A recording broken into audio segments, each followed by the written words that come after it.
Underground কোল রূপ কি না? রূপ সম্পর্কে আমরা জানি, রূপ মানে হচ্ছে ছাদ বা কয়লার খনিতে এরা চাল বলে, কয়লার খনির ভাষায় এটা চাল। তো সেই চাল আন্ডারগ্রাউন্ড কোল রূপ মানে হচ্ছে মাটির নিচে ভূগর্ভস্থ চাল।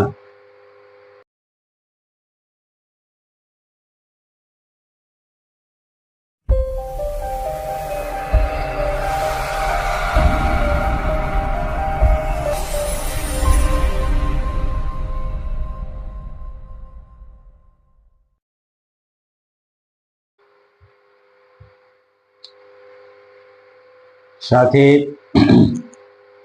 বন্ধুরা, আজ আপনাদের সামনে আলোচনা করব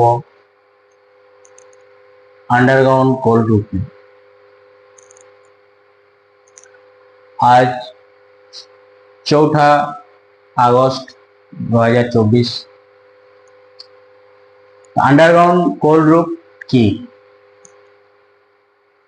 না? রূপ সম্পর্কে আমরা জানি, রূপ মানে হচ্ছে ছাদ বা কয়লার খনিতে এরা চাল বলে, কয়লার খনির ভাষায় এটা চাল।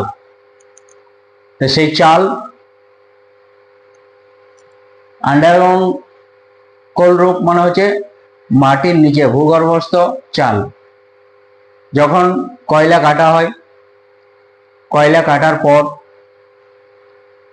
একটা গ্যালারি তৈরি করা হয়।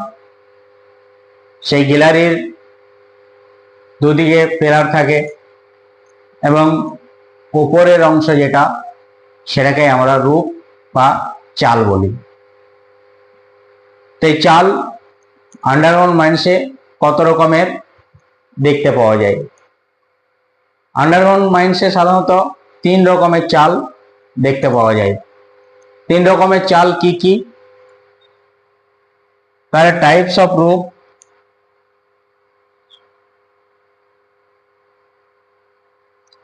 টাইপস অফ রূপ,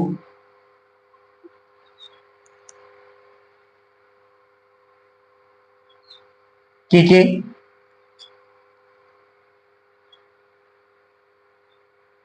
1 নম্বর হলো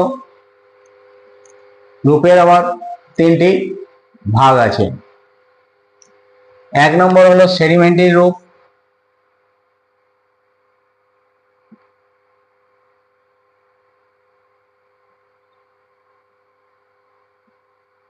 সেডিমেন্টারি রূপ। 2 নম্বর হচ্ছে কোল রূপ,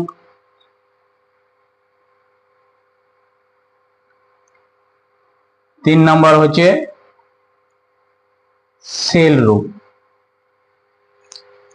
সেডিমেন্টারি রূপ, কোল রূপ, সেল রূপ। এই সেডিমেন্টারি রূপ হচ্ছে হার্ড রূপ,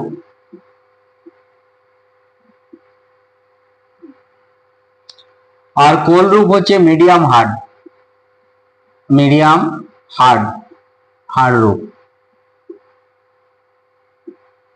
আর সেল রূপ হচ্ছে সফট, সফট রূপ। তাহলে 3 রকমের রূপ আমরা আন্ডারগ্রাউন্ড মাইন্সে পাই। একটা হার্ড রূপ, একটা মিডিয়াম হার্ড আর সফট। এই 3টের নাম হচ্ছে সেডিমেন্টারি রূপ, কোল রূপ আর সেল রূপ। এই হার্ড রূপ সাধারণত রূপ ফল হতে সময় লাগে 6 মাস থেকে 2 বছর।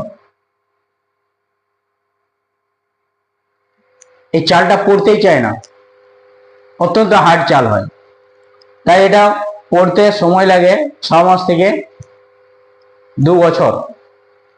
এই জন্য এটাকে হার্ড রূপ বলা হচ্ছে। আর এটা 1 মাস থেকে 6 মাস পর্যন্ত পড়তে সময় লাগে। আর এটা কিন্তু আনসার্টেন,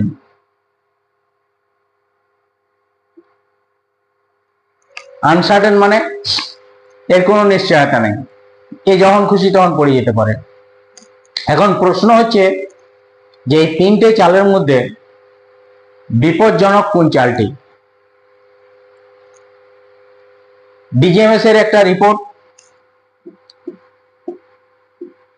তাদের সার্কুলারে বলেছে যে 70% অ্যাক্সিডেন্ট, এই যে 70% অ্যাক্সিডেন্ট হচ্ছে ডিউ টু রূপ ফল, চাল পড়ে হয়। 70% বা 70%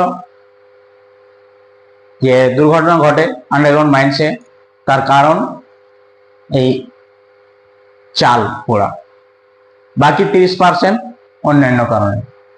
যার জন্যে এই রূপ স্টার্টারগুলোকে কন্ট্রোল করার খুবই গুরুত্ব দেয় আন্ডারগ্রাউন্ড মাইন্সের যারা পরিচালনা করেন, মাইন্স পরিচালনা করেন, তারা প্রত্যেকেই খুব সচেতন থাকেন এবং গুরুত্ব দিয়ে এগুলোকে লক্ষ্য রাখেন যে ভাই কোনোভাবেই যেন রূপ ফল বা সাইড ফল না হয়।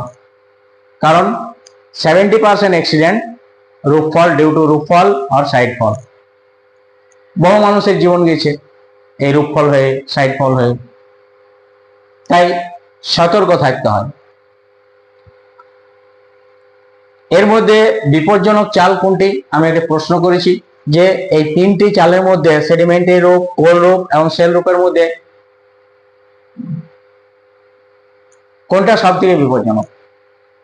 অনেকেই মনে করেন যে সেল রূপ যখন তখন পড়ে যায়, আনসার্টেন, এই 1 ঘন্টার মধ্যেও পড়ে যেতে পারে, একদিনও লাগতে পারে, 1 মাসও লাগতে পারে, 6 মাসও লাগতে পারে, এর কোনো গ্যারেন্টি নেই। অনেকেই ভাবেন যে তাহলে এইটাই হচ্ছে সব থেকে বিপজ্জনক। কোল হচ্ছে মিডিয়াম হার্ড রূপ, মানে খুব শক্ত না, খুব নরমও না। আর সেডিমেন্টারি রূপ মানে হার্ড, এটা পড়ে না। অনেকের ধারণা যে এটাতে অ্যাক্সিডেন্ট হয় না বললেই চলে, কিন্তু দেখা গেছে যে সেডিমেন্টারি রূপে সব থেকে বেশি দুর্ঘটনা ঘটে। কারণ এই চালটি সবসময় পড়ে না বলে অনেকে বেপরোয়া হয়ে যায়। বেপরোয়া হয়ে যাওয়ার পরে কি হয়, আরে ঠিক আছে এখন তো পড়বে না, আরেকটু চালিয়ে নাও, আরেকটু চালিয়ে নাও। তারপরে এটা যখন পড়ে তখন একটা ব্যাপক এরিয়া নিয়ে পড়ে, এয়ার ব্লাস্ট হয়। এয়ার ব্লাস্ট হলে কি হয়, খড়ের বিভিন্ন অংশে ব্যাপক ক্ষয়ক্ষতি হয়ে যায়, মানুষ মারা যায়। তাই এইটা দেখা গেছে যে এই তিনটি চালের মধ্যে সব থেকে অ্যাক্সিডেন্ট বেশি হয়েছে, 70% অ্যাক্সিডেন্ট এটাতেও হয়েছে এই সেডিমেন্টারি রূপে, উপরের চালটিতে।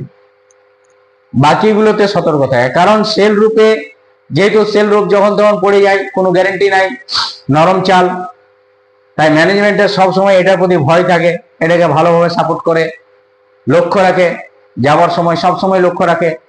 আর এটা যেহেতু পড়ে না, তাই এটার দিকে লক্ষ্যটা একটু কম হয়ে যায়। এই কম হয়ে যাওয়ার কারণেই এটা হঠাৎ এক সময় পড়ে যায়, পড়ে যাওয়ার পরে ক্ষয়ক্ষতি হয়ে যায়। তা আমাদের চাল এই 3 রকমের পাওয়া যায়। সেডিমেন্টারি রূপ মানে, সেডিমেন্ট মানে আপনারা জানেন, সেডিমেন্ট মানে হচ্ছে পলি বা তলানি। এর আগে আমরা সেডিমেন্টারি রক বলেছিলাম যে 3 প্রকারের রকের কথা উল্লেখ করেছিলাম। তার মধ্যে আমি বলেছিলাম যে ইগনিয়াস রকে কোনো কয়লা থাকে না, আর মেটামরফিক রকেও কোনো কয়লা থাকে না।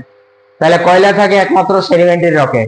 তো সেই সেডিমেন্টারি রকের নিচে যে কয়লা নিজে একটি সেডিমেন্টারি রক, তো এরপরেও এই সেডিমেন্টারি রূপ কিভাবে না, এর উপরে, কয়লার উপরে একটা স্তর থাকে সেডিমেন্টারি রকের, যেটাকে আমরা বেলে পাথর বলি। তো সেই পাথরটা কয়লার সিমের উপরে থাকে, সেটা কিন্তু বেশ শক্ত। তাই এই সেডিমেন্টারি রক থেকে যে চালটা তৈরি হচ্ছে, সেই চালটাকে আমরা সেডিমেন্টারি রূপ বলছি।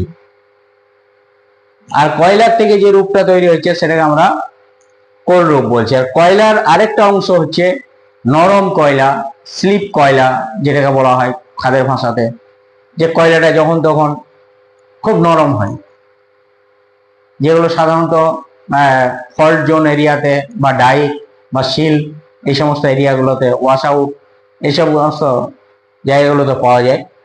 তো সেই চালের কয়লাগুলো কিন্তু খুব স্লিপ চাল হয়। তো এইটাকে আমরা সফট রুফ হিসাবে ধরে নিয়েছি। তো আজকে এই 3 রকমের চাল আপনাদের সামনে আলোচনা করলাম, যে সেডিমেন্টের রূপ, কোল্ড রূপ, শেল রূপ। এটা হার্ড 6 মাস থেকে 2 বছর লাগে, এটা মিডিয়াম হার্ড 1 মাস থেকে 6 মাস লাগে, আর এটা সফট রূপ, এটা আনসার্টেন, এটা পড়ে যাওয়ার কোনো নিশ্চয়তা থাকে না। তাই ম্যানেজমেন্ট এইটার উপরই সতর্ক বেশি হয়, এগুলোর উপরে সতর্ক কম হয়। কারণ এটাতে 70% অ্যাক্সিডেন্ট উপরেরটাতে হয়, এটাতে 20% অ্যাক্সিডেন্ট হয়, এটাতে 10 থেকে হয় না বললেই চলে। এটাতে অ্যাক্সিডেন্ট একদম হয় না, না বললেই চলে, কারণ সবসময় সতর্ক থাকে ম্যানেজমেন্ট এটার উপরে। তাই 3 প্রকারের চাল আমি আপনাদের সামনে রাখলাম। যদি ভিডিওটা ভালো লাগে তাহলে লাইক করবেন, শেয়ার করবেন এবং সাবস্ক্রাইব অবশ্যই করবেন, কারণ আপনারা যত সাবস্ক্রাইব করবেন আমি তত নতুন নতুন ভিডিও আপনাদেরকে দিতে পারবো, আর আমার ভিডিও তৈরি করার যে আগ্রহ সেটা বাড়বে। এরপর আমি আপনাদেরকে দেখাবো সাপোর্ট। সাপোর্ট কি, সাপোর্ট কেন করার প্রয়োজন, এরপরে আমি আপনাদেরকে দেখাবো।